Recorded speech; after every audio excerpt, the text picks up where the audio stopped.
Welcome back for another OG Show Live. Mr. Randall, how you doing? What's up, everybody? Welcome back to The Reel Down. Welcome back to another episode of Bass Fishing for News. Hi, boys and girls. Welcome to, once again, the Bass Kayak Advance. Brother, this is the final cast. Another segment of Chasing the Tide, your saltwater connection on the paddle and fin. Welcome back, everyone. Another episode of Feather and Fur. Your host, Brad. Welcome back to the Mindset Podcast. I'm your host, Crystal. Hey, welcome back to Off the Water. Susie Q here with Adventures of Outdoor Woman podcast. Hey guys, welcome to the Rusty Hook Kayak Fishing Podcast. We're brought to you by Pelican, built tough for all situations. Go to pelican.com.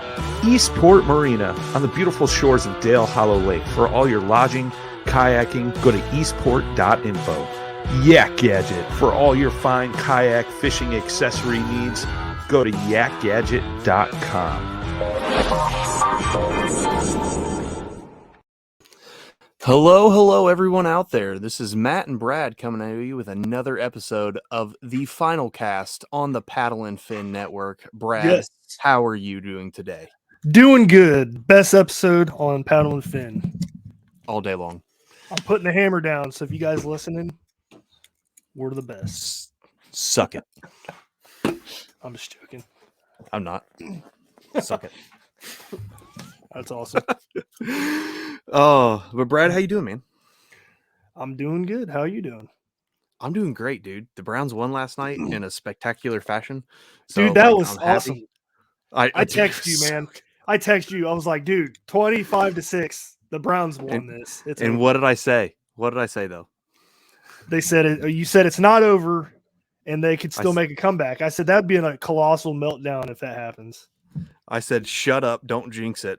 And then you said that, and I either think I text back or I meant to and didn't. I said, it's happened twice already this year. Let's not jinx it. And then they just kept pouring it on. Nick Chubb showing why he's the best running back in the league, and the rest of the team showing like how they should act in the NFL. So I'm just glad, man. The Bengals are poopy. I hate them. Stacy's a Bengals fan too, so she came in. Oh, She doesn't watch football, but she's a Bengals fan. And I just paused it on the final score when it was real big, and I was like, "Look what happened." She's like, "Shut up." I was talking to my brother about this the other day. He was like, we were talking about the biggest Steelers rival in the AFC North. And I was like, it's obviously the Ravens. He was like, I hate them, dude, but I respect them. I was like, yeah, same. He's like, Browns and Bengals, they're just like annoying. I was like, that's because they're the little brother. And he was like, does that mean you think I'm annoying? And I'm like, no comment. Yeah, it's true though. No, I mean, see, that's when you go to the rivalry stuff, I don't hate the Bengals. Like, I just don't like them, but I don't hate them. I hate the Ravens because the original Browns. Because the Cleveland Browns won that Super Bowl because it was all the Browns players. Yeah. I mean, that's minus like 2. Like, that's just how, and I don't blame the players, but I hate them anyway. So, yeah. I mean, it is what it is. I'm way past that. So I'm just happy we won a game for once, and the Buckeyes won, and they played terrible in my opinion, but they still won by 12. So it was a good weekend, at least sports wise. So I'm pumped. There you go. Yep. But I'm so pumped for this episode. I've been waiting for it since we had the idea. So I'm excited. I'm ready to go. It's not an original idea. I mean, no, we're kind of doing it different. Andrew Hayes at Tackle Talk, he does an episode like this, but it's like fishing related. This episode, we have some fishing stuff in there. We have some goofy stuff, but we're having a listeners questions episode. So we're going to answer some questions from the listeners. Yeah. So, but before we get into that, as always, we do every show, Dark Horse Tackle, the best baits made in the USA. Use the code PADDLE20 for 20% off your first subscription box. Fantastic boxes. Go back through the shows. You'll see us doing unboxes on them. We usually do it the first or second show of every month. So definitely check them out. They will. I mean, I filled 3 boxes today from just the last 6 months of Dark Horse boxes. So like if you don't have a lot of tackle, you can build up. If you're a tackle junkie like me, you can continue your obsession. So Dark Horse Tackle, check them out. And also another show sponsor, Nikko Baits, which I mentioned on the last show, but just to reiterate it, once we get to December holiday time, we're gonna partner with them and do a listener giveaway. So keep your ears open and eyes open if you're watching on YouTube for that. We'll have some more details come down the pipe here shortly. But without further ado, leeches, man. I was just gonna say those leeches, dude, they're amazing. I need some more. That's one of the questions. I will be talking about the leech, so don't worry, it's already there. All right, that's we what won't I forgot. talk about it then. I forgot to get a drink, so that sucks. All right, it is what it is. All right, Brad, you want to start us off? You want to ask, start the first question, or it might be me, just because I don't have a lot of pop it up on the screen. I'll let you run the questions on the screen, just because I think it's might be different order. I don't know. I might be retarded. Yeah, possible. First question is, how is the BFS stuff working out for everybody? That's coming from Deno87. Alex Deno in Indiana. So Brad kind of runs BFS just with a regular MGL reel, because the Scorpion MGL can throw light as light can be. But I run an actual BFS. I run the Aldebaran BFS and a Megabass Hyuga BFS rod, and it's working out great, man. I haven't really thrown it, I'll be honest, in the last couple trips, mostly because I wanted something with a little bit more backbone, because I was throwing a Ned rig weedless, and it is impossible to find Ned rig heads that are light wire. I don't know why, but weedless ones. Yeah, like a weedless, like an EWG style. They always have the thicker wire. So I've had to go to a medium spinning rod just because I just have better confidence in setting the hook. Now, don't get me wrong. I forgot what rod I've throwing before, and I've just ripped on that Hyuga, and nothing's happened. I didn't even hear it pop, so I'm sure it would be okay, but I don't want to take a risk of setting into like an actual really good fish and not get a good hook set. But yeah, when I do use it, I mean, I can cast a Ned rig farther than almost anyone I know. I can be more accurate with it because I have more control with it in a casting reel and rod and reel. Super sensitive. And it's going to kind of be, especially going into the winter, I've actually got a couple really tiny jerk baits that I'm going to kind of play with. They're not your standard like Vision 110s or anything. They're a Megabass. I can't even remember the Megabass, something Hyuga, not Hyuga, but something HY, Japanese word, flat side. And it is about 1 3/4 or 2 inches long. And I can't wait. And it's going to be perfect for that finesse system. So I can throw that out and really get the lazy fish or the finicky fish to see a little tiny bait fish darting around, and hopefully they'll smack it. So I'm excited to play with that a little bit. Yeah, like Matt said, I have the Scorpion MGL and I have a couple other Bantam MGLs now. I can throw up to 1/8 ounce on those things easy. I've never tried anything smaller than that, but I mean, I don't know. I love them though. Like, I never had the option to throw anything less than 1/4 ounce on my bait casters until I got those MGLs. So it's like throwing a Joshi, for example, on a bait caster, it's awesome. Same with like the Z-Man finesse jigs. It's fun. I love it. So I've been enjoying that. I've never used the BFS technically or whatever. Yeah. But I mean, 1/8 ounce on a bait caster, that's pretty impressive too, I think. Oh, for sure. And with those Bantams and the Scorpion MGL, you could probably test the waters down to a 16th if you really wanted to. I don't see the point though. Yeah, I mean, the BFS rod, it was really designed for like a trout baits, like super light ounce 16 or 1/16th, 1/32 light trout baits that are short, like 6'9", that they're trucking into and out of like streams and stuff like that. And then of course us Americans have just bastardized the whole technique and used it for smallmouth and largemouth bass. But I mean, those MGL reels, I've thrown a 16th ounce on a Bantam before. And it threw it decent. Now, was I chucking it out there? No. And it was on a medium, like a light medium casting rod. Yeah. But it was fine. And the plus with that is you're throwing such a small bait when you do get the hook, especially for Joshies. So I love throwing them on casting rods. When you set the hook, it's not like with a spinning rod. Sometimes you either miss it or you're just not getting a ton of backbone, especially on far bites. But with a bait casting rod, I mean, you're setting into it and you have all the pressure straight up instead of kind of in an awkward position. So yeah, dude, it's money. I agree with you. Joshy's on a casting rod's a game changer. Yeah, I like it. So what's the next question we got? Next question we got is it's from Cam Out Daniel Outdoors. One of our buddy Cam Daniel. He's been on the show a couple times. Fishing spot bucket lists. What are your top 3 spots that you have to go before you kick the bucket? You can start because I gotta think. Oh, dude. So I was just thinking about this because I saw it in the queue. I'm gonna say St. Clair, not far away, three half hours away from us because we need to go. Yes. I'm gonna say the New River in Virginia, West Virginia, and I don't know, dude. One of the Finger Lakes up north or the St. Lawrence River or something. I think that'd be awesome.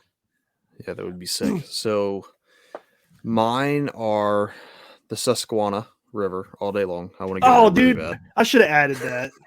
I know. Why did I not think of that? So I want to go to the Susky. I've been to St. Clair, so that's off the list. That was on the list. We do need to go, especially since it's so close. Like we have no excuse other than gas is expensive. I know. I want to go to Clear Lake in California, and I want to throw big swim baits around and catch 18-pound largemouth. That would be a cool one too. It would be sick, dude. I want to go out there really bad. I've been to Gunnersville. I've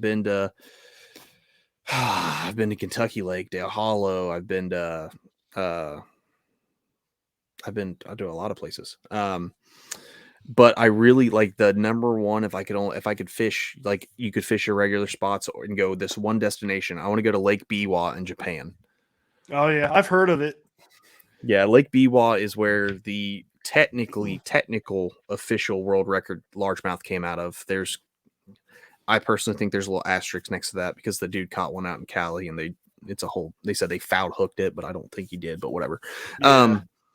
But that lake it's the only main lake in Japan that has largemouth bass in it that aren't viewed as an invasive species. The bass get huge, like monstrous. They're aggressive as all get out. They fight. From everything I've read and videos I've watched that I couldn't understand because they were speaking Japanese, but I've watched it. They fight like smallmouth, and you're catching them in like 30 foot of water, and they're fighting like smallmouth the whole way up. Like I just want to put a boat on it, a kayak on it, and just go to town and have like a week just to fish every inch of it. Man, fishing 30 feet of water. I used to think that was like impossible, crazy, like impossible, man. But now, like, I want to do it. I want to go up north and I want to hit that reservoir. It sounds fun right now. Yeah, and I mean, you especially in the next week or so, once we get closer into because this week's going to be Ohio's stupid because we're in the 70s again, but next week it drops back down in the 40s, low 40s. So they're going to start pushing into those deep water. So I definitely think a trip up there needs to happen. We should. I agree. I'll let you read the next question because this is someone that's near and dear to you. I don't say that. No. So this next question comes from my wife, my lovely wife, who knows she asks these questions and knows I'm going to talk about it. So she's got to listen to it. So Stacy, I love you. Thank you for asking such great questions because she's got like 2 or 3 in here. What's your number one bait for smallmouth? She knows because I never shut up about it. So I'll let you start first. Big Joshy. Big Joshy. Yep. So surprise, surprise. It's also a Big Joshy. Or it's just such a good bait, man. Dude, it really is. It's hard to try to fight against it. But I will. The Nikko leech has been my new go-to lately because when they're not biting anything else, including Joshies, they start smacking the leech. I don't know why. I don't know what's so special about it. I don't care. Nobody's throwing it. They're stupid because it's awesome. Yeah. I agree, dude. But yeah, I mean, it's for me, it's the Big Joshy or the Nikko leech all day long. If I could only throw 2 baits and I had to for smallmouth, I could throw both of those and I'd catch fish anywhere I go, no matter what part of the country I'm in. Yeah, the Joshy's always tied on for me. It never comes off that rod. So the rod that I have specifically for the Big Joshy. Yep. So I'm the same. We can go. That one? Oh, I got it. If you could go back in time and give your younger self a tip, what would it be? From Cam Daniel Outdoors. I'm guessing he wants to say fishing related, right? Yeah, I mean, I'm assuming so because he commented on my thing and said this, so I'm assuming it's fishing related, but it might be life related. I don't know. I can tell you if it's life related, save more money, don't buy stupid stuff. Definitely those two. Be more financially cognizant of what you're doing. And then fishing related, be more patient. Mm-hmm. Because I'm such, and you're kind of the same way, but I'm so stuck in the rut of power fishing, and that's all I want to do, and everything else takes me off, and I get frustrated if I'm not getting bites. Be more patient when it comes to fishing. Be able to slow down and throw those finesse baits without getting frustrated, and sit there and bounce something across some rocks for 20 minutes, and take your time and pick apart cover. Because I've had to learn that last couple years. Is I see cover, I cast 3 or 4 spots, and then I leave. Like actually pick it apart. And it's paid off this year when I pick apart cover, didn't get a fish for the first 10 casts, and on 11 casts, I get a 17 who was just sitting there, and I had to finally get over there. So those would be my tips for sure. The tip that I would give would be the biggest thing that's helped me learn how to fish deeper water, which I didn't start doing this until 2 or 3 years ago, I guess. So the biggest thing is people, like we said a few minutes ago, people look at that 30-foot depth mark and they're like, oh, that's way too deep. Put it into perspective. So if you got a tape measure at home, run that tape measure out to 30 feet and just visually look at how long that is. When you put it into perspective like that, it's not that deep at all. You're just like, really, oh, wow, that's 30 feet. That's not very long. So that puts in perspective. And then when you're throwing heavier baits, like a 3/4 ounce or an ounce jig, or even an ounce and a quarter jig, that jig gets to the bottom super quick, a lot quicker than you would think. So I can get like a TRD down to like 20, 25 feet in maybe like 5 seconds. But I also use the 1/5 ounce. But that's my tip, man, to learn deeper waters. That's something that's helped me a lot. It's definitely a good tip because, I mean, kind of like what you said, a lot of people are super intimidated by deeper water. And a lot of us growing up from the bank has always fished to where we're casting into shallow water, and it doesn't go very deep. So we think all the bass are up shallow all the time. But I mean, when you get into summer patterns, if you have a big body of water near you, or winter patterns, those largemouth and smallmouth will go deep 20 to 25 feet, and they'll just suspend there, and they'll stay down there because the thermocline's there. This is a whole nother episode to really get into if we ever decide to like really dive deep into fish finders and what they are and all that fun stuff, which I think you guys did before I came on the show. You guys did an episode kind of like that. Yeah. But you'll find on your fish finder, you can find the thermocline. Fish are sitting there. So if it's in 22 feet of water, the fish are at 22 feet of water in the winter and then in the summer, because it stays at constant temperature almost year round. It only fluctuates 2 to 3 degrees. So they're there. So if you're fishing and you're not getting bites in 8 feet of water, well, it's because the fish are in 22 feet of water, and you have to like what you said is the best tip I've ever heard. Because I never even thought about that. Take a tape measure, throw it out there. A lot of people would be surprised that most people's driveways are 20 to 25 feet. Yeah, long. Exactly. And it's like not that long at all. And you think when you pull, like when I get in my truck, I always say, like I pull in the driveway, I'm always like, dude, I wish I had like an extra 8 feet of driveway. Yeah. Just because my truck is from front or from my garage to almost the end of the driveway into the approach of the driveway. And that's 22 foot. Mm-hmm. So like, it's not as bad as you think. Everybody, it is something you have to do to get confident with, and feeling your bait at the bottom's a little bit different because you're pushing through a lot more water, but it's something you can do with practice and repetition. So and you'll catch more fish. Especially if the bottom's like muddy or something, or not rocks or anything, then you can't really feel it. But I don't know, just visually in your head, just visualize it. That's and you'll feel the bite, dude. I mean, yeah. So, like, when I pulled out my tape measure, I was just like, "Oh wow, 30 feet." Yeah, and like that helped my mindset. Yeah, I mean, it's not like you're going out. I can promise you, I highly, highly doubt. I'm sure someone said, "Oh no, I've caught one." You're not going to find bass in 100 foot of water. I mean, I don't think they can go down that far. Maybe they can. I don't know. the deepest I've ever caught a bass was 35 foot. When I brought it up, it looked like it was about to explode. So like I had to do Did you the have to fizz it? needle. Yeah, I had to Yeah. fizz it and do everything, and the thing still took me like 5 minutes of like just running water through the gills to get to swim off, and it went. It did this. You were stroking it. Dude, I was bringing her back, and what's crazy is you think all that energy, it wouldn't want to go straight back. It took 2 swipes of its tail and then went straight down, just like a whale. That's and it crazy. was so. I mean, it's a lot. It's not as intimidating as you think, I guess, is what the last part I want to say. So, next question. Hey, look who it is. It's Stacy Souders, my wife again. Man, this question can be a loaded question. It can be a loaded question, and we got the time, so I say we just dig into it because it's a good question. I mean, I get asked it every season. The question is, what baits are best for different seasons? And every season, no matter, it never fails when the weather changes. Somebody will ask, "What are you throwing? What have you changed?" I have 2 baits that move around. That's a jerk bait. I'll throw in spring and fall. I want to throw it in the summer, and I occasionally do, but I don't ever rarely get bit on it. It happens, but it's rare. And then I throw the Ned rig spring to early summer, and then late summer to fall and winter. Yeah. Everything else I throw, jigs, Texas rigs, swim baits, I will throw them year round and get bit on them year round. That's just me. I've grown to where I'm keeping everything simple, stupid. I have 40,000 lures, but my techniques are all pretty straightforward. I'll throw jerk baits. The only thing I won't throw in the middle of summer, and I won't throw Ned rigs in the middle of summer, but I'll throw everything else year round. I don't care.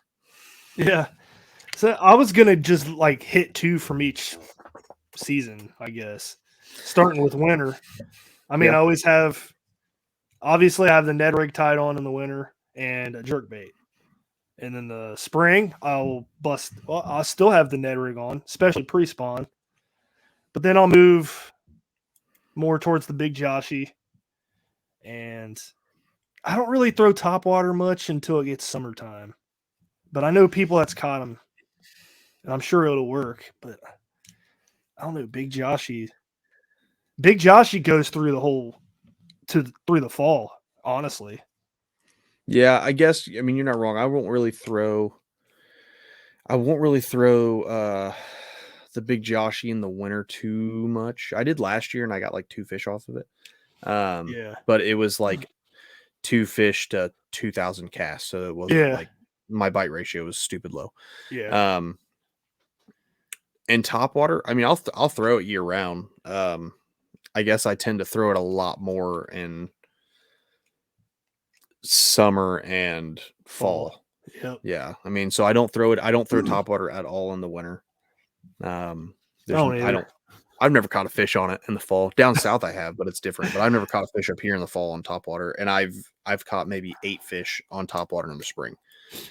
Man, this year I caught on topwater a couple weeks ago, and the water temperature was 46. That's the lowest I've ever caught one. Oh yeah, when you caught the shower blows. I don't know. It might just be that shower blows is a little different. I don't know. That thing is like God's gift to people. I do like it. It's nice. But in the summertime, I'll switch to like finesse jig and stuff, and I'll work that deeper structure more, especially in like the dog days of summer. Like you'll target those laydowns in deeper water and stuff, and then still the big Joshy, and then the fall. What have I been throwing? I've been throwing topwater a lot lately, and a spinnerbait in the fall. Yeah, in the fall, I mean, I throw it year round, but I tend to get way more bites on it. I'll throw an underspin. I throw the Uzi or the Waze from Mega Bass, which is a swim jig with a little underspin, a little willow blade that comes off it. I throw that, and I usually always get bit on it in the fall, and then I'll get bit on it in the summer too. But in the summer, I'll throw just a jig, but I'll throw a jig year round too. I mean, I'll be throwing a jig in December this year. I'm still going to get fish on it. Just how I've heard it working. Yeah, I mean, you just have to roll it. I mean, it's winter fishing's all finesse. So I'll throw a jig master's finesse jig down there. A little bit of rocket real slow because the fish are going to be slow, and then let them just do that real soft bite. So Yeah. Cool, man. What's the next one we on got? to the next one. Have any of you all had the chance to use or have you purchased the new Yak Attack Black Pack Pro? That's from Canyon Lake Texas Angler, TX Angler. Oh, I have not used it. I will say it looks sweet. I like that you can upgrade a bunch of stuff on it, and it has all the holes for different attachments and everything. I haven't used it though. I want to try it, but haven't used it, so I can't really say. Yeah, same. I haven't used it. I've seen it. I've got a buddy who has one. It's cool. And kind of like what Brad said, it has all the little mounting points so you can mount things any way you want, so it fits how you do it. I'm just not a huge fan of the milk crate style of box, which is what I'm going to call it because it is. It just has a lid and it's just a box that you have to reach into. That's the because I had milk crates. I had the Flambeau crate. I had the original Black Pack, and they all worked fine. In all honesty, you can go to an Aldi and ask for a milk crate, and they'll sell you one for like $1.50. And then you can use that and it'll work great. But the reason I like the Yak Gadget one, the Low Pro XD, is because everything's a lot easier to get to. Like I don't have to pull a lid off and reach in. I can just reach behind me and it's right there. I just go underneath the soft cover and I'm good to go. So while I do think the Black Pack Pro looks cool, and I think a lot of people are getting good use out of it, it doesn't fit my fishing style and what I like. So I just go with the Yak Gadget, and I don't really have a need or a want to try the Black Pack Pro. I know you do. You've talked about it before, and I think, it would work out. But I've got to the point I don't even bring my Low Pro out unless I'm going on a lake. Like I bring 2 boxes out and call it a day. Same here. I agree. Yep. All right. What's the next one we got? Next one is Brad, you should have this. What's the best beginner combo for saltwater fishing for redfish, trout? That's from Dartfish Dan. Dartfish Dan, I can tell you I live, and so does Brad, in Dayton, Ohio. The closest redfish we have is about 800 miles away. So we don't know, but lucky for you, the Paddle and Fin Network is expansive. So Brad reached out and got the answer for you, Dart. So here you go. Reached out to Dustin Nichols, and I had to quote him. So I told him the question you answered, and I had him answer. He said Daiwa has some really good entry-level spinning reels. The Laguna LT 2500, or if they want to go up to $100, the Fuego LT is a bit better. He said that Arid Coastal are affordable and have some backbone to tackle redfish. The 7-foot medium heavy extra fast would be good, and they are $49.95. Will not break the bank. So there you go. Yeah, and I can say I've used the Fuego, and it's a great reel from Daiwa, and it's only like $100. They make a freshwater version too, right? They do. That's the one I've used. I'm sure the saltwater version, there's no difference other than how it's sealed designed drag. and it's sealed, and it's a sealed drag. There's no other than that. I can't imagine it being a much bigger difference. We're probably a little heavier drag. That's about it. But it's a great reel, and it just like that rod, it won't break the bank. So you can really get into it for maybe $170, and you have a whole setup that'll work. It's not bad. You think about like saltwater, you think that you need some expensive stuff to tackle that kind of fish, but apparently not. Dude, I know a ton of people who go down there with catfishing gear. Well, I believe that. Yeah, they do it every year, and they just when they're done, contrary to popular belief, everybody, you don't have to have saltwater reels to fish in saltwater. You just have to not be lazy when you're done and clean it. Yeah, that's all you have to do. Yeah, okay. Yeah, I mean, when I go down to Florida, because I never know what I'm going to hit. So like this year, I went down there for a week, didn't get a fish at all. Love my family to death. And then I went down there for 2 days to pick my dad up because he had some stuff going on from work down there, and I had to drive him home.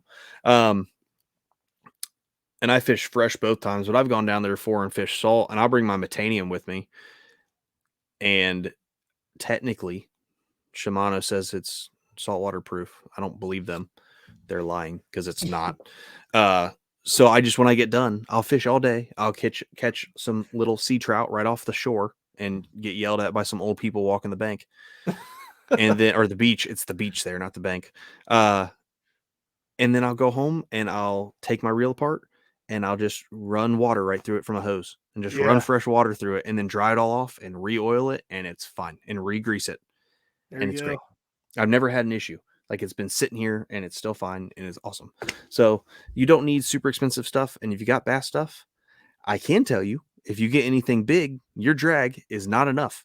Yeah, I don't I care believe which it. one you got, unless you got the 13 fishing Concepts A, because it has a 22-pound drag on it. That'd about be the only thing I can think. Your Corrados, your Metaniums, my Antares. You want to hear luck. something crazy?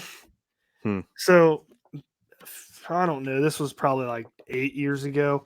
Kurt Smith's local guy to us.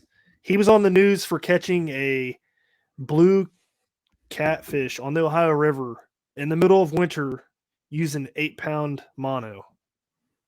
Whew. And I was like, how in the world did you do that? He's like, it was a long fight. I bet it was. I mean, that's another thing. Whole nother thing. If we ever do a full, like, super in-depth line video, you can catch some big fish on light line. Yeah. Like, I know dudes who catch catfish on 6-pound and 4-pound when they're pan fishing. You just let the fish wear itself out and you don't horse it because you're just going to snap your line immediately. So the first time I ever caught a carp, so I went with this guy I met on OGF. His name was Sammy Fish, and we went carp fishing because I was like, I never caught one. Let's catch one. Yeah, that's what happened in the woods. Pickle Park. But anyway, he had his setup. He was using an ultralight and 2-pound test, and he was fighting these carp forever. I'm like, dude, that's nuts.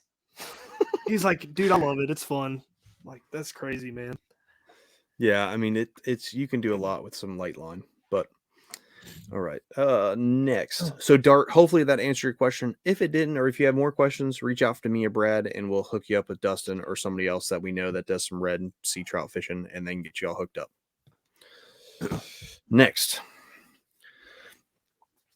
This is from Brian Slanton, also known as the Creek Crawler on YouTube and other social media networks.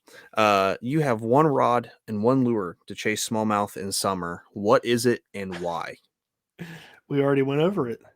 Kind of, yes. But I mean, we went over a couple techniques. But yeah, it's a big Joshy. That's the Nikko leech has been awesome so far, but I never really got to play with it in like end of June, early July. So I don't know if it would still be as potent as it is. But you know it is potent, the big Joshy. Yeah. So what rod and reel setup? It's gonna be, I would probably throw it on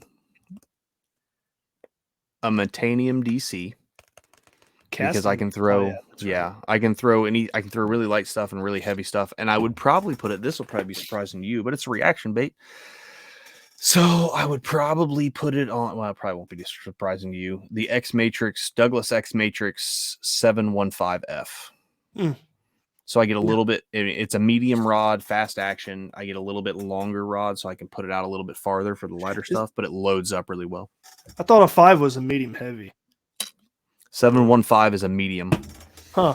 The 744 and the 745 are medium and heavy, but the 715 is a medium. I remember when I was buying them, you said, why are you buying a 715? And I was like, oh, for lighter jigs. I think it's a medium, so I'm cool with it. It works out great. I throw jigs on it, and then I throw Joshies on it, and jerkbaits on it, so works great. So my lure is also a big Joshi, and I'm throwing that on X Matrix 724 XF. I like the extra fast tip, just for fighting in current and stuff like that. And I don't know, I feel like I get a good hook set with it. The reel I got is a Shimano Stratic FL that I got from Matt. He gave it to me because I can't believe he gave it to me. He handed it to me. I was just like, "What? Are you serious?" Like, I don't remember what it was for. I think it was for your birthday or something. Like, and for everyone out there, Brad he's like family to me, but I didn't go out and buy him a brand new one. Yeah. It was one of mine that I barely used. Like, and I mean, it was barely used. It might as well have been brand new, but I didn't, and I didn't Look pay a newer whole the lot one I for it. had. Well, yeah, and you bought that one from me, so Yep. yeah. But yeah, continue.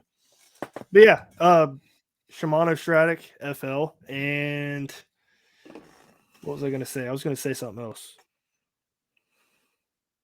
Oh, also, I'm using the Jigmaster sled head as my my jig of choice. Will be the sled head all day long. It works great. Yeah, that's a good point. The screw lock on that makes those swim baits last so much longer. Wicked Weights makes one too. Actually, it's a rounded head that has a. So I want to try those two just to compare. It's actually that's a Ned head. Is it really? Yeah, their branding is a Ned head. I saw it, and I thought about it, but everything I throw Ned it's all Elastec, so I didn't really want to. I wasn't going to put Elastec now for Joshies. Would be perfect. What if they start doing Elastec and Joshies? Dude, it would be over. It'd be. I mean, it'd be, I don't know. I'd be a little butthurt because I have this whole giant thing just full of Joshies. But it's crazy. Yeah, it could happen though. So there you go, Brian. I'm sure you would be in the same bucket, but you throw a lot of Nikko stuff. So this is the Hellgrammite, I guarantee it. It is. I mean, it's got to be. That's like. I mean, but he catches a ton of fish on it. You know what's crazy? I still haven't caught a fish on it at all. I caught one on the one we got from Jolly Bait Company. Yeah, I know. I saw that and I was like, I don't know why they've got to be here. And I looked it up. Not really. We don't have a whole lot of native species of Hellgrammites throughout our area of Ohio. I didn't know that. So maybe it's just not a forage. Like they said they're there. They found them, but it's not a big population. It's not a large enough population to be considered a main forage species. Our main forage species here are that one fish that we looked up, and I can't remember what it is now. Oh, the hogsucker, northern hogsucker. The northern hogsucker is a forage fish, and crawls. Yeah, I believe that. There's a lot of crawls in the GMR. Yeah, to say the least. Big ones too, like really big ones. Dude, I saw last time I went out, I saw one that like I could have just ate and probably been a okay snack. Like it was like a boil it. Dude, it was massive. Like I was like, no, nothing here's eating that. The fish that eats that is a fish you like get put on a wall. 23 incher. Dude, it is retarded. That's cool. Okay, so here's our first funny one.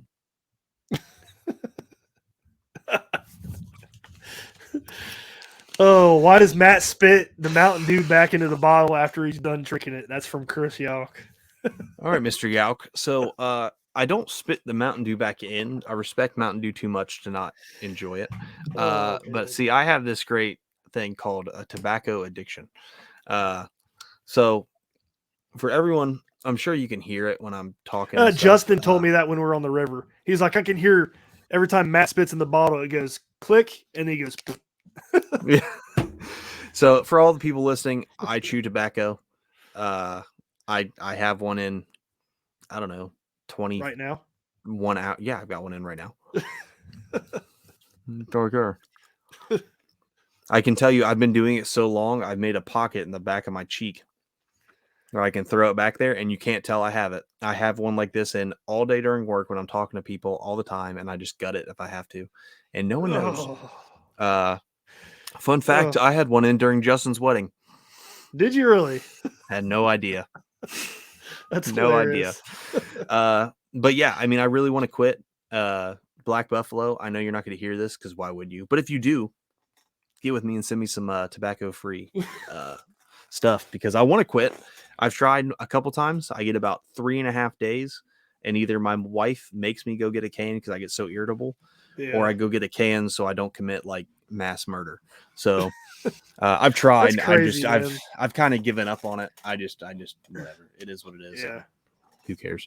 According to my dentist and many other dentists, you have a better chance of getting cancer from sunflower seeds than you do from tobacco, as long as you move the tobacco around, because you actually get the cancer. Mouth cancer is from irritation in the same spot. That's why every couple of days I move it over to the other side, and I move it up here and down here. I move it around. As long as you move it around, this is from dentists, multiple Move That's it around. interesting. You will probably be okay. It's not guaranteed, but for Right. every 100,000 cases of cancer from smoking related or from tobacco use, 100,000 cases, less than 5 of those are from chewing tobacco. Yeah. They're all from smoking. Interesting. So we got a couple know, other Chris. questions from Chris. Like we got repeat questions from a few people, so it's all good. We'll answer them all still. So what's the next one? Why do people that make spinnerbaits and buzzbaits not make a closed eye so the knot doesn't slide all over the place? From Chris Yalk again. We just talked about this on our spinnerbait show. We did. I think it's because it takes up too much time, to actually twist it when you could just be done. Yeah, I mean, I think it's a time constraint, but the argument to that is, well, they're making them with the machines anyway. Like Strike King's not hand making every single thing, so they can make a machine. Well, I was thinking like custom. Custom work I could see. I mean, like Jig Masters, for example, it's one dude making them. I can understand why he doesn't do it. I don't know if I like the closed eye. So do I. And I've had a couple spinnerbaits that have closed eyes, and they're fine. So I don't think it's a performance issue. I think it's mostly a time thing. Like I said, the one thing I like about Guggen, what they do, is they give you that little green rubber band that goes over the eye. So when you're tying your knot can't go everywhere. It stays right there. Right. So, and I've never lost one of those from fishing. So, I mean, cool. It works. But I don't know. That would be a great question to ask somebody next time we have somebody on that makes spinnerbaits. Yeah, that would be interesting. Well, yeah. Put that in the mind bank. Next one. Ooh, controversial. This is a really good one. What can be done about spot burning on YouTube? From Chris Yalk. I don't even know where to start. I don't think anything can be done about it. Right. If you're showing a spot on YouTube, you can not get mad if someone goes to your spot. You can't. That's how it goes. I don't know. Like I want to, the spot guarder in me says like, just don't show people where you're at on YouTube. Don't make YouTube videos of spots, super secret spot, and then show like a bridge that everyone knows what the bridge is. Like, or obvious landmarks that show stuff. But then the other person on me is, YouTube and social media have become I wouldn't say the lifeblood of the industry, but I mean, pretty much. I mean, it's got to the point to where people are learning how to fish the river from podcasts, YouTube videos. Yeah. I mean, I guarantee you, as much as Jeff Little stuff I've watched, I could probably go to the Susky and know where to fish. Yeah, because he shows everything. So I don't know how to really answer this question either way, because I'm on both sides. I wish you wouldn't do it because you're starting to show some of the spots I fish and it's taking me off. But I also understand why you do it. Yeah, like I get it. Like I don't know. It's weird. I mean, I don't know. I don't watch much YouTube at all, really, unless somebody will send me a video like, "Hey, check this out." Do you think there's like spots that they won't film in at all because they know that spot's like the spot? I'm sure that there are, but like, why would you willingly give your spot away? I don't know, dude. I mean, there's ways around it to where, like, if you don't show any landmarks and you don't show yourself walking in and you're just fishing a stream or a river that looks like every other river in the United States, then I'm not going to say you're spot burning, because unless you know where that's at, you're not going to know where that's at. Like someone who watches be like, oh, there's that one oak tree from that one bit. No, they're not, because that's stupid. No one's going to know that. I do that. Shut up. Well, yeah, but that's different though. Because a lot of the spots that, like, if I send you a picture or Justin sends you a picture or something, you know it because you fish there all the time with us. So it's not like, I mean, but if someone went up north on the Mad and sent you a picture, I wouldn't know. Exactly. That's what I'm saying. So unless you know the river really well. Like if somebody posted a picture or something of the background, I could probably tell you what stretch of the river they're on just from the background. Like, because each stretch has like different subtle differences in trees and I can agree with that because I'm starting to get like that grass. too. I mean, there's certain stretches that have a lot more rocks than others. There's certain stretches that have a lot more tree cover than other, or actual woods than others. I'm gonna say this little thing, and if you're listening to this person, I mean nothing negative when I say it at all. I don't agree with you, but I still think we're friends. But I don't agree with you. I had a guy who does YouTube pretty consistently, who will people will ask him to go with them, and he says, "Oh, I'm going to film." He's like, "Well, I don't want you filming." He's like, "Well, if I'm going with you, I'm filming." I don't agree with that.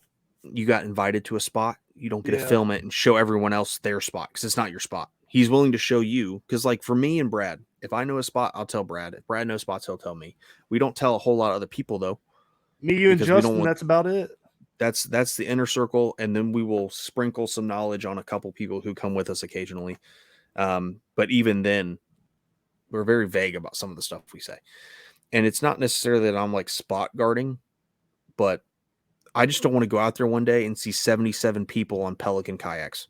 It's going to tick me off. It just is. I'm sorry. I mean, no, you said it best though. Like, the only people that are going to know about the spot are the people that have floated through there and have seen it, like, or have fished it. And then on the other side, it's going to be people that have went through there, never caught anything, didn't know that spot was there, but now they do. So I don't know. See, that's another negative thing about it is that aspect. So let's say, because there's some spots that you and me fish that probably the whole community fishes, and they never fish that spot, or they go right by it because they never catch a fish there. But you and me will go there and we'll catch a limit out of one little spot. Yep. And we know where that spot is. No one else does. It could be an eddy here or a hole there. But if you show a video, like literally like 10, 20 feet away from where they're fishing, like if you turn around and cast that way, you're going to catch the fish. Yeah. And if you're on that video and you, because YouTube videos are typically super descriptive because they have to be. That's why people are watching your stuff. They're not just watching it because they think you're attractive. They're watching it because you have information that they want. Yeah. So if you're fishing and everyone knows this stretch and be like, "Oh, I fish there all the time and I've never caught a fish there." And he's like, "Yeah, there's this 12-foot hole right there that's guaranteed to have stack fish." And then he pulls out 8 fish on a tough day that everyone else was fishing that day. It was a tough day. Now oh, there's an 8-foot or a 12-foot hole there. And now if that was one of my spots, now that's going to be super overpressured because everyone's going to fish that 12-foot hole every time they go by, every single time. So, I mean, it's kind of part of the beast. I mean, you fish big lakes, everyone knows where everything is. It's very rare there's any hidden spots anymore, and you kind of just have to adapt and you have to follow the fish or change up what you're doing. Side scan and live scope ruin lake fishing. We'll get into that. But yeah. That's one of the questions. Yeah. So let's go to the next one. That we hit that one good. So yeah. Next one. Oh man, will one of you Shimano boys pick up a Daiwa sometime? That's from FCK. That's Dadlicious on Instagram. I love Nick, man. Nick is the man. He's cool, dude. Nick is awesome. We've had him on a 2-parter on the show about swim baits because he is one of the people that I know for a fact can throw a swim bait probably on any stretch of any river and catch fish on them. Yeah. Big swim baits. I'm not talking to Joshies like we throw. Yeah. I'm talking about big swim baits. Mag giraffes and stuff. I'm not even talking about that. I'm talking about like the bastard from River City swim baits. What'd you call me? BASS, my friend. BASS. Oh. That's punny. Shut up. Citizens and stuff like that, and he catches fish on them. So to answer your question, I think he's probably more because he kind of knows you're open to pretty much use. You love Shimano stuff, but you'll try other stuff. I mean, you were literally texting me the other day about ordering a Daiwa Air. Yeah, the thing looks sweet. It does look sweet, and I am a Shimano girl when it comes to reels. I love all their stuff, but I'm not against using Daiwa stuff. I will tell you, I'm against using American Daiwa stuff. I think American Daiwa stuff sucks. I don't care if you use it. I hope you really love it and it works for you. I think it's trash. That's just how it is. I'm allowed to have that opinion because F you, I'm an American, so sucks to suck. I just don't like Daiwa American stuff. I do really enjoy Japanese Daiwa stuff. The Steez line is fantastic. The JDM Steez line from Daiwa, retardedly expensive, but freaking amazing. Awesome reels. Fantastic. I want to try reels. one. And I'll tell you, 2 of them are probably faster and smoother casting than most of my Shimano reels. Huh. But they're like $900 a pop. Oh so yeah. they're paying. Yeah, That's they're expensive. ridiculous. Like I've never owned one. I've used buddies who owned them, and I liked them. I think they're awesome. But their whole lineup compared to Shimano, I think Shimano has better quality across the board. I think Daiwa, you really get their good stuff once you get higher up. That's just my That 2 makes cents. So Matt gave me a Daiwa Tatula a long time ago. I used it for a while. I have no idea where that freaking reel went, dude. I still can't find it. I don't know what happened to it. It's weird, but I didn't like that reel at all. That thing was trash. And I'm telling you, like, a lot of people love the Tatula spinning reels for the same price. I didn't like because it. I think they're $199 or $219. You know what else I can get for $199 or $219? A Shimano or a Stradic or a Vanford. And both of those reels, in my opinion, are leaps and bounds ahead of the Tatula spinning reel. Yeah. That reel reminded me of the Revo X that Tatula did. Like real similar to it. It's just clunky. It's not. It doesn't. For a spinning reel, it should be way smoother than it is. It feels like there's too much stuff going on with it. It gets grindy. I just wasn't. I'm not a fan of it. And it's Daiwa America. I think their stuff sucks. like you said though, I want to try the Steez and I want to try that Air because I was talking to Josh Chitwood about it. He said that's basically their version of the BFS. So it is, yeah. And I told you the same thing. I was between the Aldebaran and the Air when I was looking at them, and the Air gets ridiculously awesome reviews, just like the Aldebaran BFS did. So I mean, you wouldn't be unhappy if you tried it. Yeah, be cool. So this is another loaded question. I'll preference this that I love talking about. Should live scope be allowed in kayak tournaments? From Chris Yonk. Oh, I don't know, dude. I don't use. Well, I don't care if people use it or not. I don't use live scope. I really don't have a desire to get one. I rather beat the guys who have live scope. I'm not gonna lie. Like, it'd be awesome to be like, I did it without electronics, so suck it. Yeah, yeah, and that's always my argument with it. So I've had live scope, had it on my boat, used it for probably 5 months, and sold it. And I sold it for 2 reasons. One, I needed money for another boat. The second reason I sold it was because I was starting to find myself too sucked in to live scope to where I could find all the fish in the world.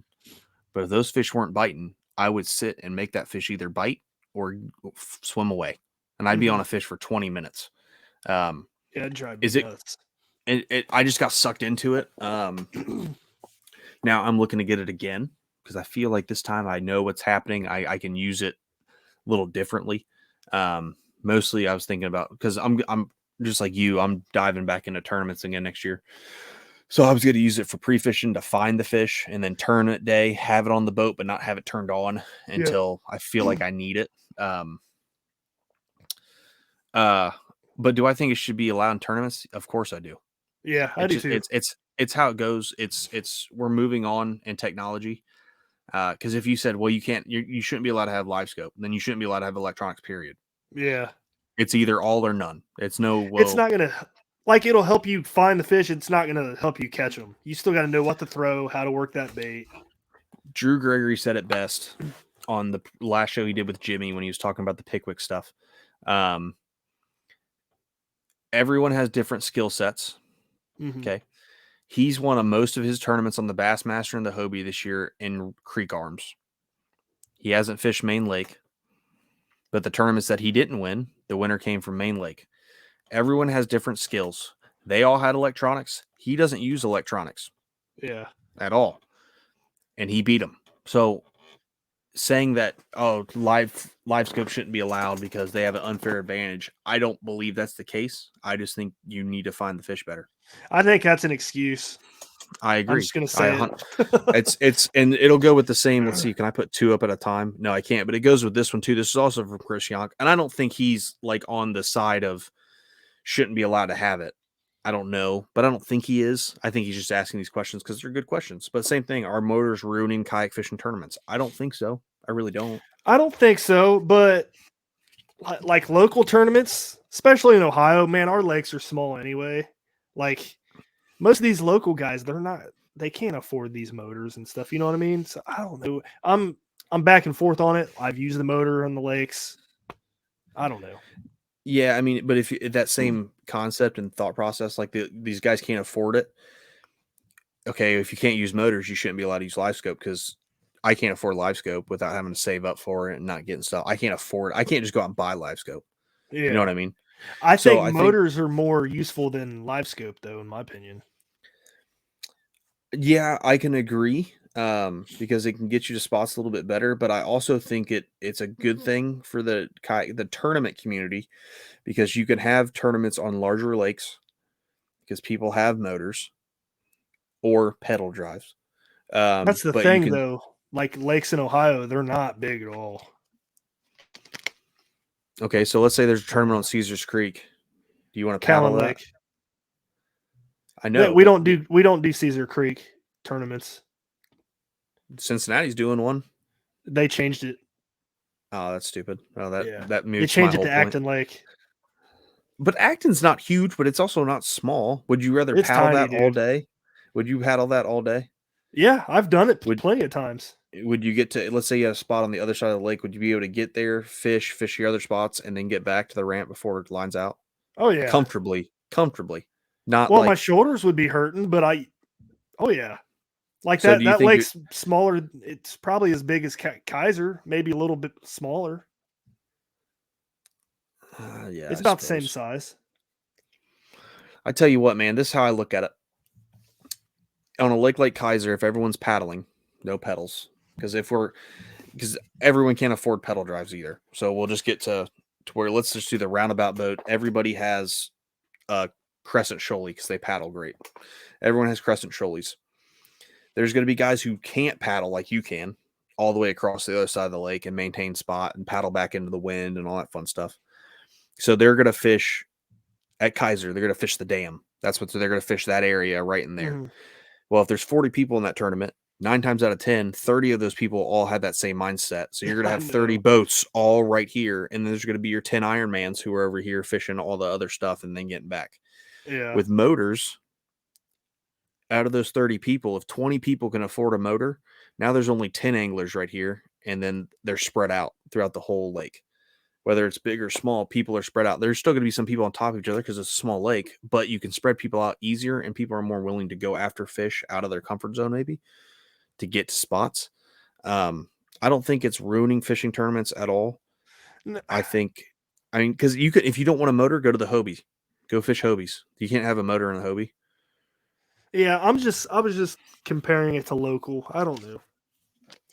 I mean, I can see where you're coming from local wise, but then at the same time, I mean, there's guys who we know fish these local tournaments who have Hobies that have probably $9 grand worth of electronics on them.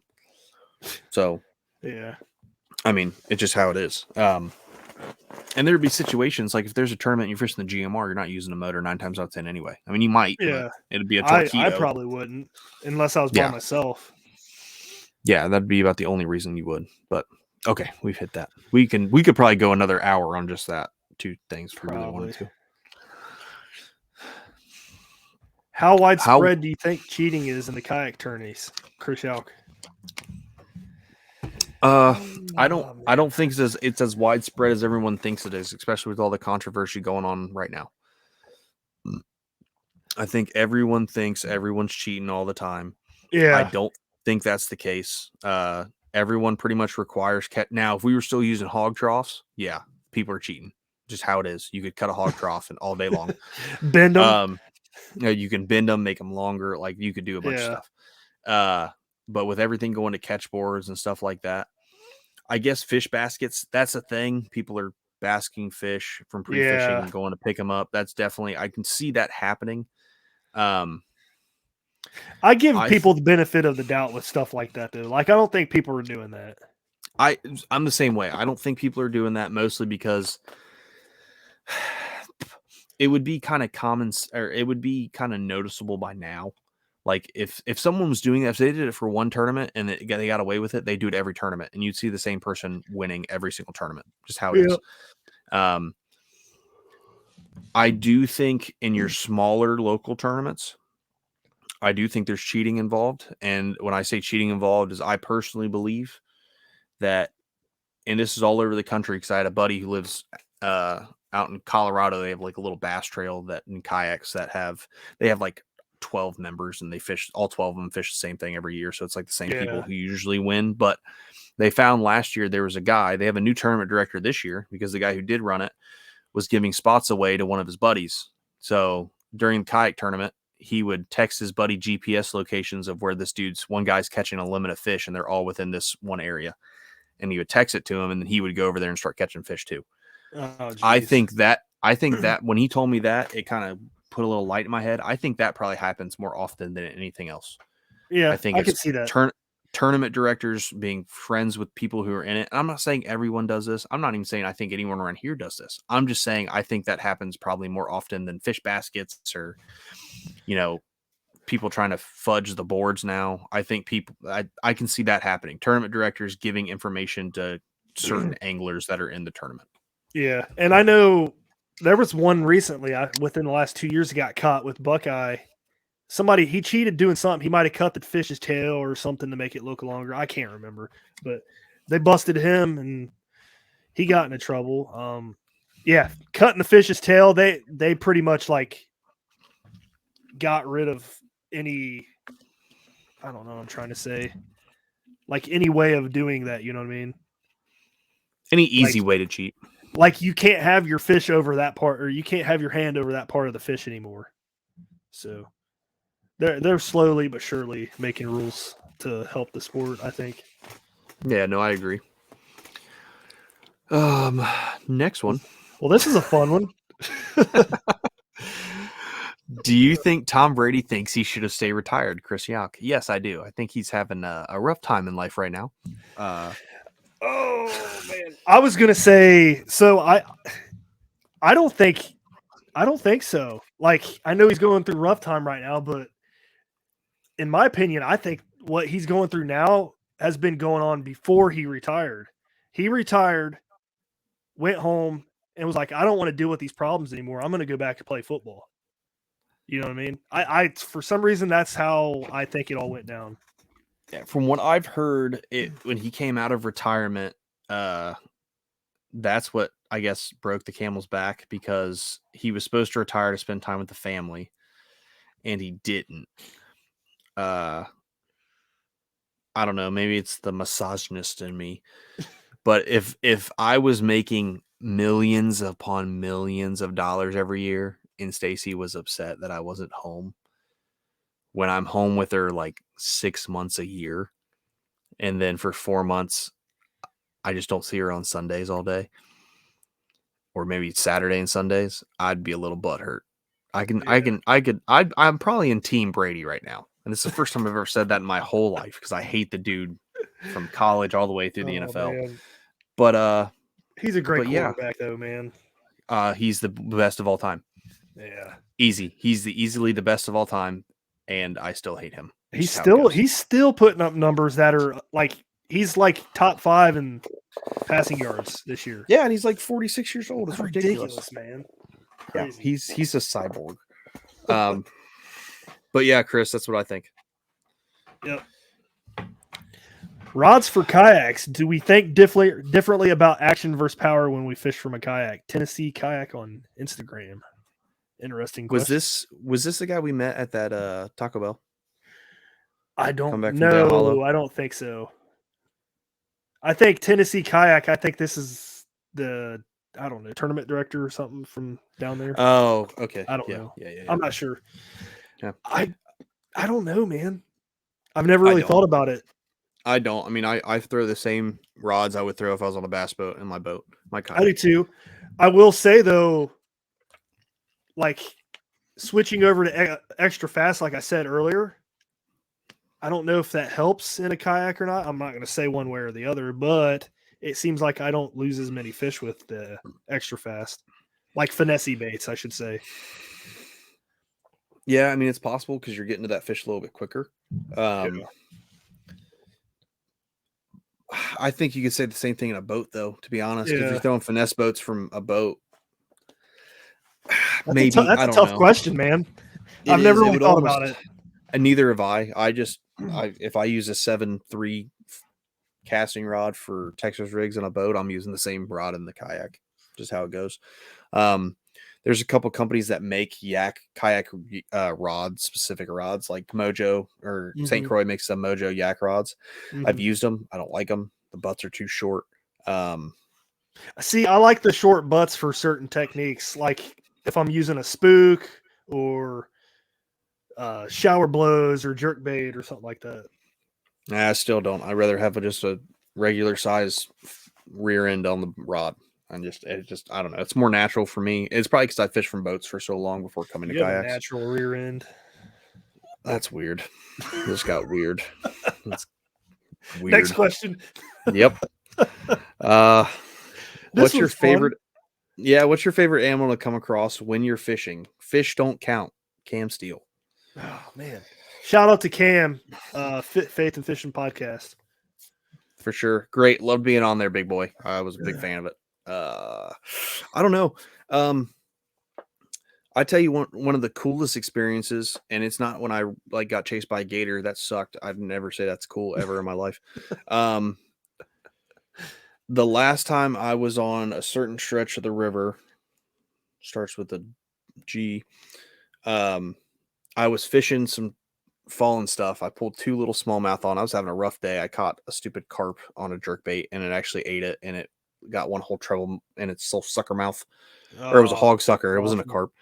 And it started going, it started freaking out, and I was yelling in the middle of the river, like screaming at it to stop because it had got the rear end of the Vision 110 stuck in my pants, and I was freaking. It just wouldn't stop. Like I flicked it in the face, and it finally just stopped moving. And I was able to rip the hook out. Like it was bad. But I was fishing, so I'm sitting there. Picture this, if you will. So scene behind me, fun fishing, throwing a Ned rig, bouncing it. And I just hit my pedals to centralize myself. And I saw what looked like a giant dog under the water swim away. And I looked at it a little bit more, and it spooked me. Like I was like, oh, and it was the biggest beaver I've ever seen in my life. That's crazy. Like huge. And it was smacking the ground with its tail. Like it was, oh dude, it was massive. And I was freaked out ever since then because beavers are like little demons. And I reeled up and I backed out and I started flying down the water. I was like, dude, I hope I don't hit this thing with my prop or anything. I just got away from the whole area. So that was really cool. Is that my favorite? I don't know. Maybe we've seen eagles a ton. Like it's almost. Oh, dude, we see them all the time. I've lost the it's an eagle. Now it's like stupid eagle. It just screams. I was gonna say eagle, but that's kind of cliche. They're cool to see. I've seen 3 on one branch before, which was really cool. But I'm gonna say chipmunk, dude, because every time we're fishing the riprap banks, and they're just scurrying across the rocks, it just makes me smile and laugh. I'm like, dude, that was funny. I don't know why. Oh man, yeah. I mean, we don't have a ton of there's a lot of wildlife here. There's not a whole ton of. I did see a bobcat once. That's my answer, bobcat. That'd be cool. I saw a bobcat on a southern stretch, and it was just drinking water, and it was like what you see on National Geographic, like it was paws down, it was looking up, drinking water, and I was like, that's freaking awesome. Huh. So that is cool. that's my answer is a bobcat. But that's like the coolest animal I'm gonna see. Like I've seen so many deer cross the river. I don't care about seeing deer anymore. Eagles, cool. I don't care about seeing them anymore. I'm with you. But yeah, good question, Cam. He has another good question too here. He has a couple actually. He does.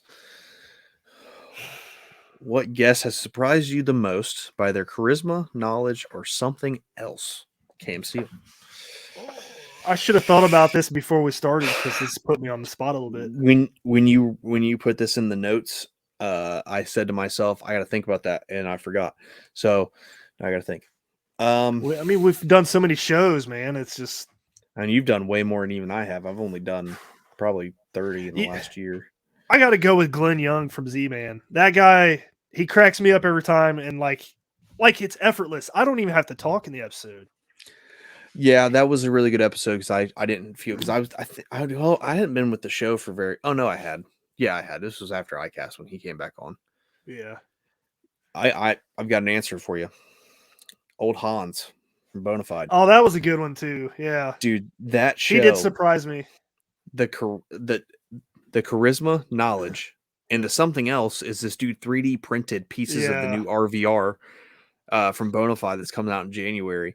That show was so intricate in the amount of stuff that he was explaining and showing and giving like visual demonstrations on. I mean, I came into that show thinking it was like, oh yeah, we're going to talk about the RVR, and they didn't show it at ICAST, so it's probably going to be some drawings or something, and we're not going to really see anything. And this dude comes out and be like, oh yeah, I 3D printed the whole boat. I was like, what did you do? And then he has like blown up versions of the bow and the stern. Yeah, dude, that the Bonafide RVR show with Hans. That's the show. That was a good Hans. One. Yeah. That's a great answer. I didn't even think about that.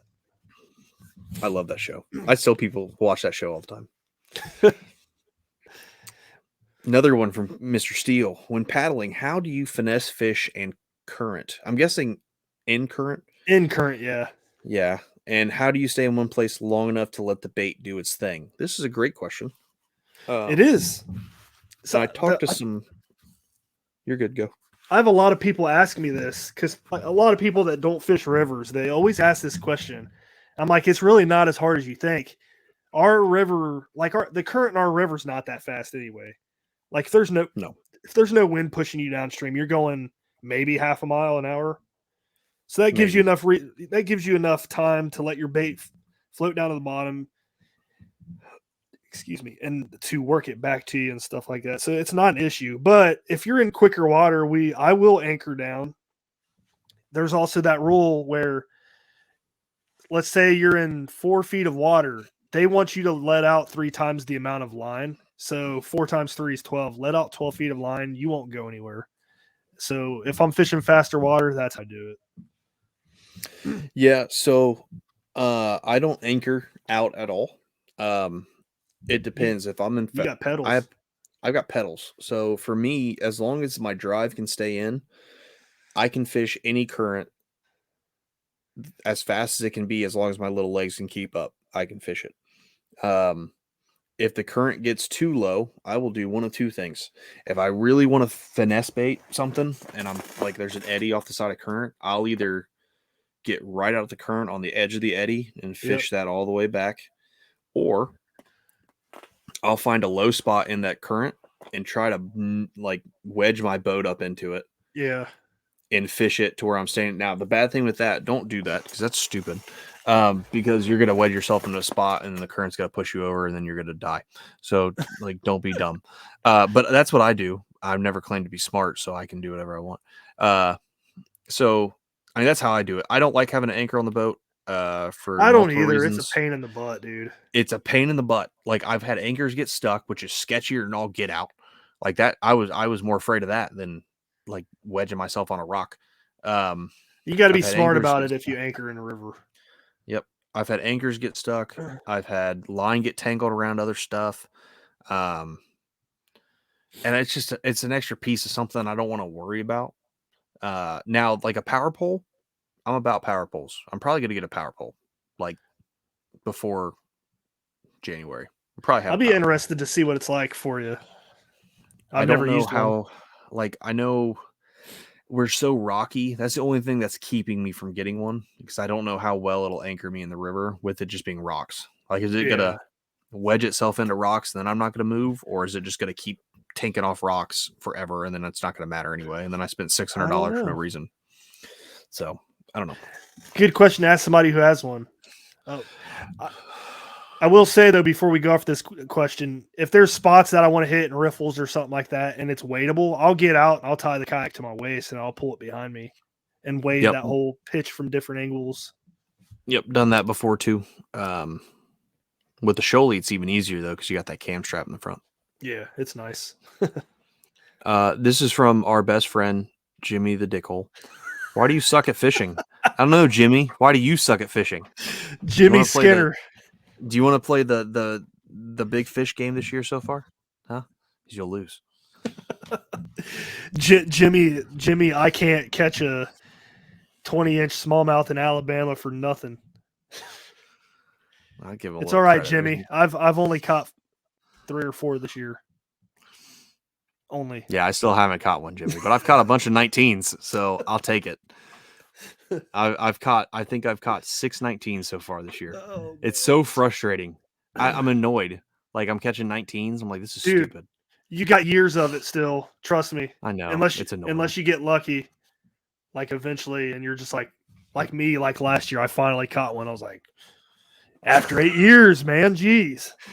I'm just gonna take it next time I get like a 19 and a quarter or a half. I'm just gonna take it home and feed it, let it get to 20, hook it in the mouth and let it go in the river, and then reel it back in. Yeah. All right. In your opinion, who is the best bass fisherman in the world right now? I don't like. Are we talking? Are we? Yeah, Campbell Kinch. My bad. Are we talking like any bass fisherman or kayak bass fisherman? I don't know. I was kind of thinking it was going towards like elites and stuff like that. But if it's anybody in the world, I'm going to say me, obviously. Oh,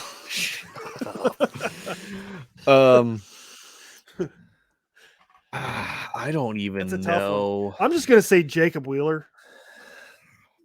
I don't know. I don't think so. He's going to show everybody what's up next year with the new rules. Or he's not at all. I know. He's probably not. I'm just saying, like, it's I think I don't know. I don't Hank know. Cherry. Yeah, Hank Cherry. You know who I root for, and I think's like underrated is Matt Robertson. He's always at the top, dude. Matt Robinson's always up there with his Bassmaster tattoo. He's always up there. I always root for, like, I'm a big fan of Brian Latimer. I think he's underrated. I don't think he's the best in the world, but I think he's good. Yeah. I think he doesn't get the credit he deserves. I like Scott Martin. I think he could fish with the best of them most days. Mostly, I've met him. He's a really nice guy, so I'm going to say Scott Martin, I guess. That's cool. I don't follow, like, bass fishing is kind of, it's not like golf or basketball or football. Like, any tournament can go out and have a great tournament. Yeah. Like, even in golf, like when Tiger was in his prime, it wasn't like, oh, here comes Joe Blow from Idaho. He could beat Tiger today. Everyone was like, yeah, Tiger's going to win by like 30 strokes. That's how it's going to happen. Yeah. And he did. So, but with bass fishing, I mean, anyone can go out there. I think your most consistent fisherman as of right now, Jacob Wheeler's one of them. You got to put Hank Cherry up there for winning bass masters. Yeah, Hank Cherry. Who else? Definitely the I can't pronounce his name. Aki, Aoky, Daisuke Aki. He's pretty consistent. He's a Japanese angler. He's pretty monstrous. But yeah, I mean, if you go look at the Bassmaster like roster of anglers, any one of those fishermen can win any day of the week.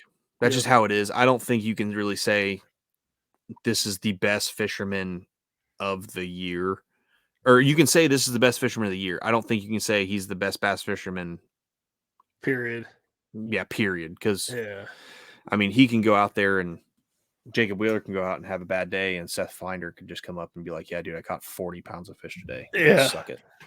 I mean, because Seth would probably do that. But that's my 2 cents. That's a hard question, too. Especially since I've been following kayak stuff. If we were talking about kayak stuff, I don't care who says anything about it. I think Drew Gregory's the best kayak bass fisherman right now. Him and Russ Snyder, man. I think those are the top 2.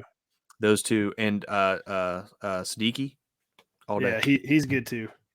Yeah. So I don't know. Next. This next question's weird. Like, I don't know how to take it. So I read it to my wife, and she interpreted it differently than we did.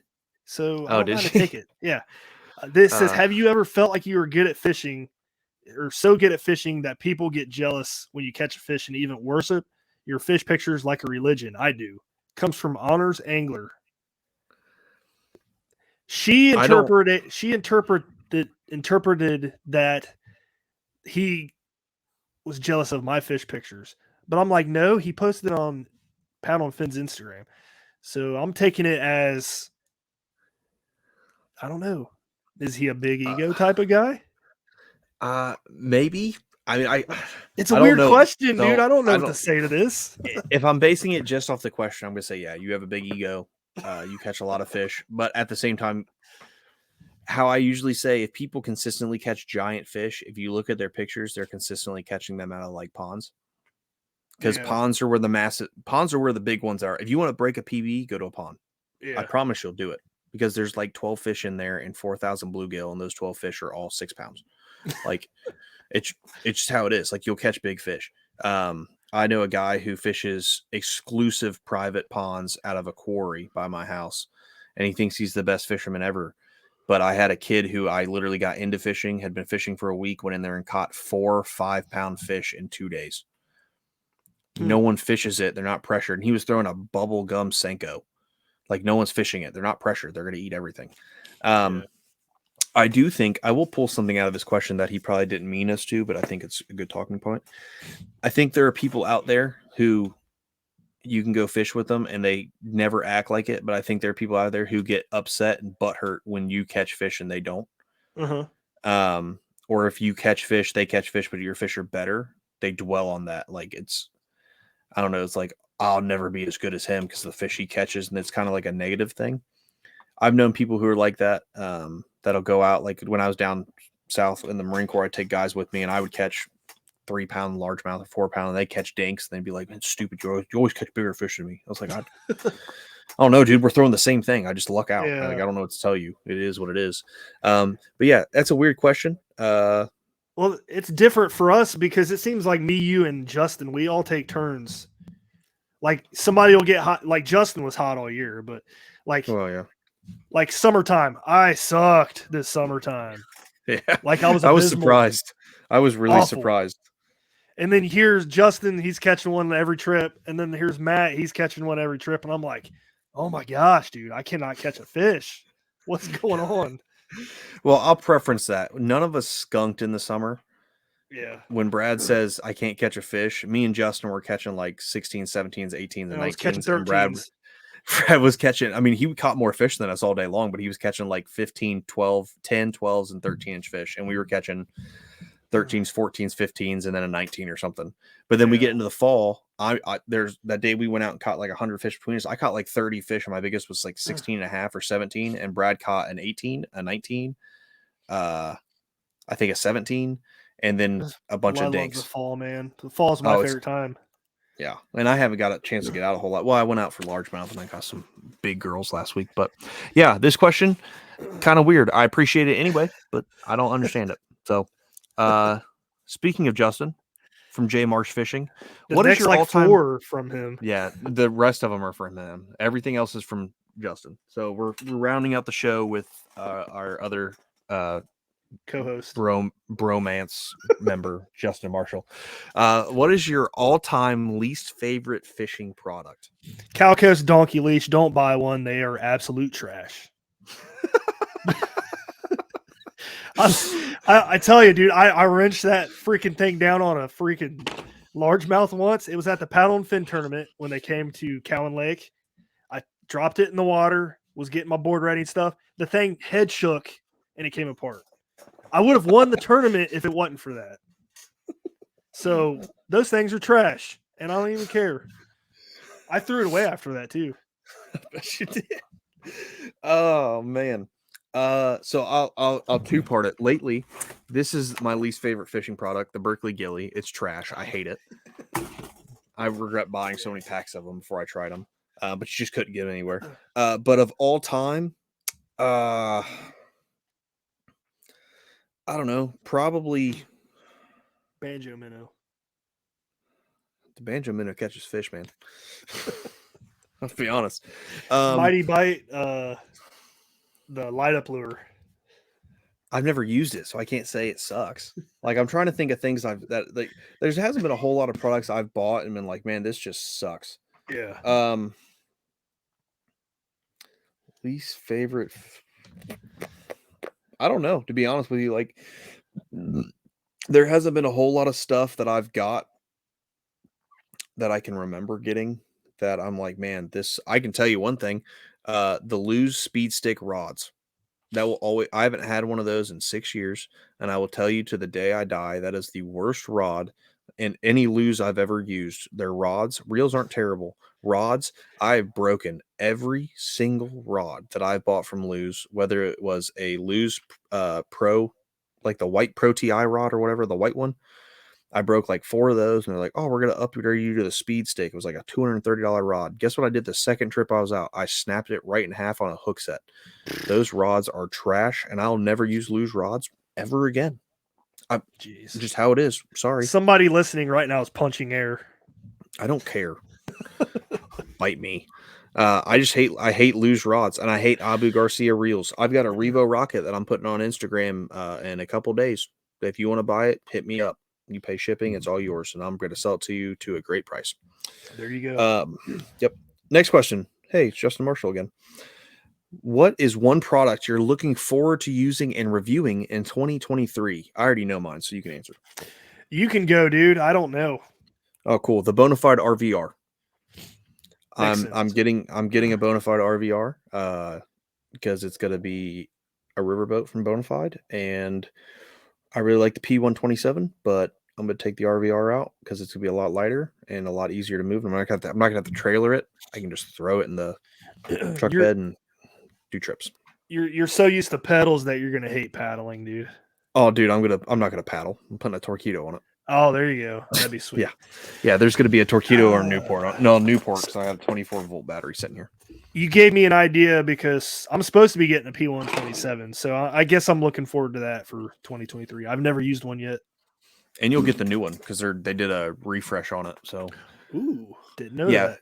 Yeah, I don't know it's refreshed. I looked at the video. It looks like the same. I think they added some reinforcements here and there, and I think they changed the rudder system. Like they made it a little bit stronger because even mine's getting a little loose from use, but it still works. So I don't really care. That's cool. But yeah, so we're looking forward to boats. There's most of the lures are already out. Like there's nothing new really coming out in the next year. Sunline's redoing the Sniper in 2023, so I'm excited to make sure that doesn't like suck. Ooh, so that's gonna be cool. Interesting. Yep. We need to get them on the show. I've tried. Next, what was your favorite fish catch this year? Quick rundown on what lure you used and any other details that made it memorable. Justin Marshall. What about you? I think I know what yours already is. 19 3/4 the day that we were waiting. We weren't even in the boats, but we were waiting. I hadn't caught, like Brad had caught a couple small fish. Justin had caught some fish. And I had caught one little tiny fish, but I hadn't caught anything big. And I was like, man, this sucks. And I was throwing a big Joshy on underneath a bridge, and the current was moving pretty good underneath there. Had a 1/4 ounce head that was getting swept away. So I was like, screw this. Brought it back, tied on a 1/2 ounce sled head from Jig Masters, put the Joshy back on it, and Clown never gets bit. Clown color, man. Crazy. Yep. Threw it in there, and it finally got below that current. And the second it got below that current, a 19 3/4 giant, like football smallmouth in the middle of July. Yeah, that was a good fish, man. And then from then on, that it was memorable for 2 reasons. A, I was with Brad and Justin, so I love catching big fish when I'm with them because they get as hyped about it than I do, so it's just cool. And another reason it was memorable because that like was a cascading effect because me and Brad hit like 3 other spots, and I caught for a limit. I probably had 90 inches that day. That was a good day. Yeah, it was crazy. And then Brad that day, he caught more catfish than I've ever seen anybody catch. It was crazy. 5 in a row out of that spot, dude. So crazy. Oh man. But yeah, that's definitely mine for the year so far. Mine isn't even the biggest fish of the year. So there was one day I went out by myself. It was after I was struggling all of June, and it was the first big fish I caught since the beginning of June. I went out. It was thunderstorming. It was lightning. I was soaking wet. The river was flooded, and it was muddy, and you could hardly see your bait 6 inches in the water. I pitched the Jig Masters custom black spinnerbait right up against these weeds. I pulled it through. I got snagged on the weeds. I ripped it out. I watched the wake come out of the grass and smack it. And I fought that fish like 6 feet away from me. He's standing right there. Like I'm literally right over top of this fish. I was like, dude, that was nuts. But that was probably the coolest fish. Yeah. That was probably the coolest fish this year. That's awesome. I it was an 18, so it was a good fish.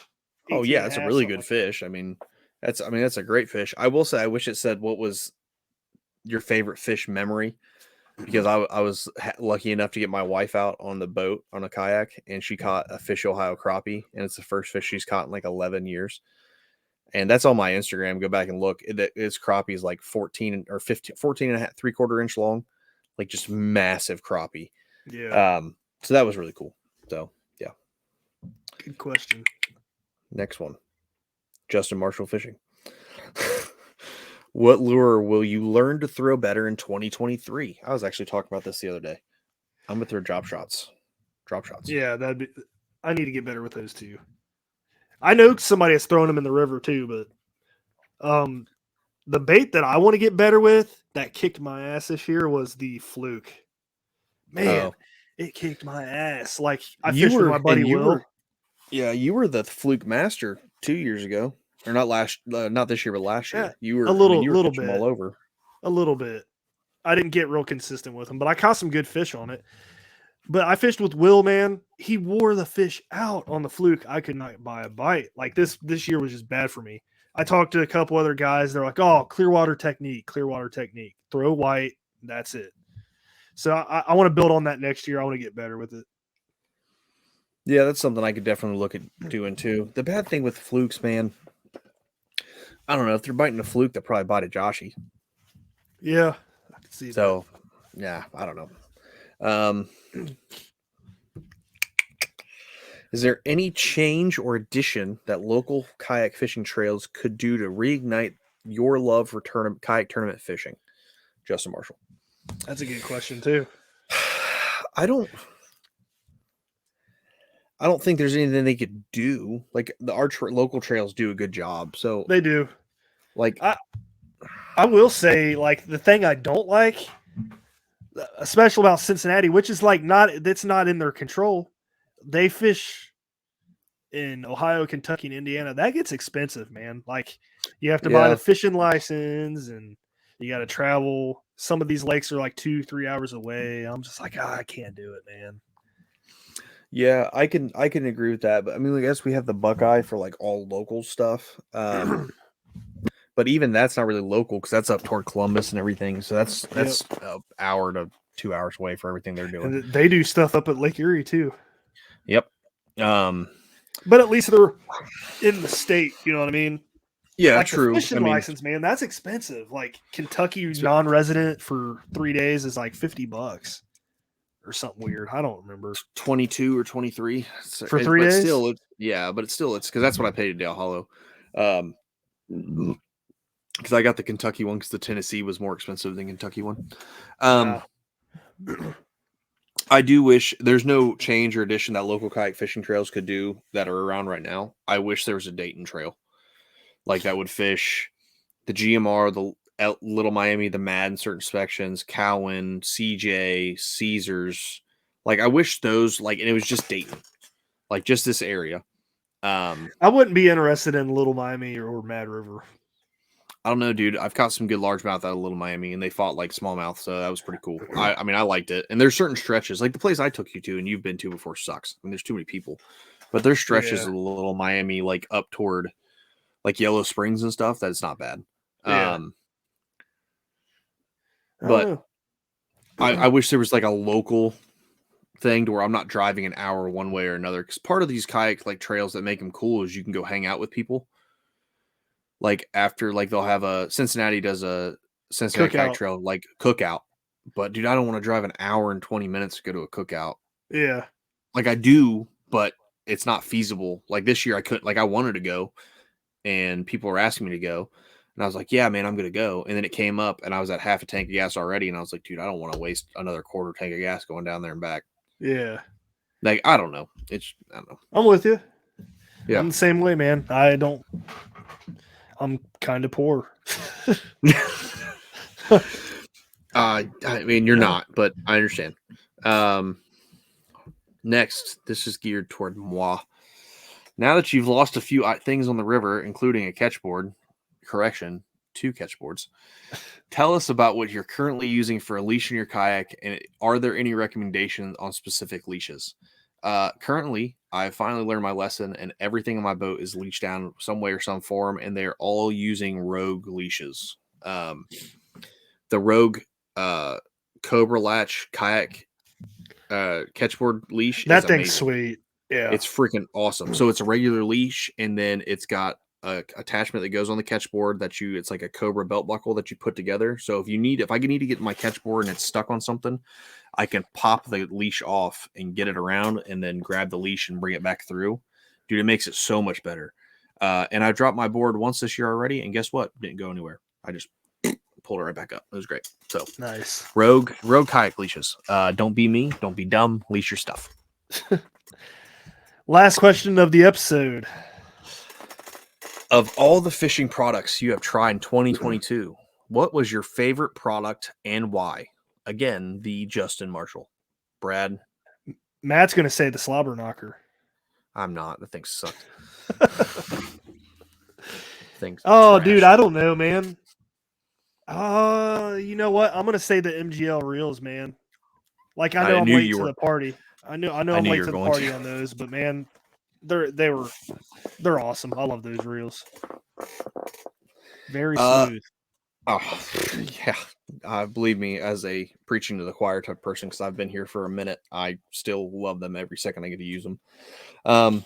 For me, it would be Douglas rods. I've loved the rods. It's the first year I've used them. I've been using them since. You didn't have them at Dale Hollow, did you? Nope, I was using all Mega Bass at Dale Hollow. I think it was May or June.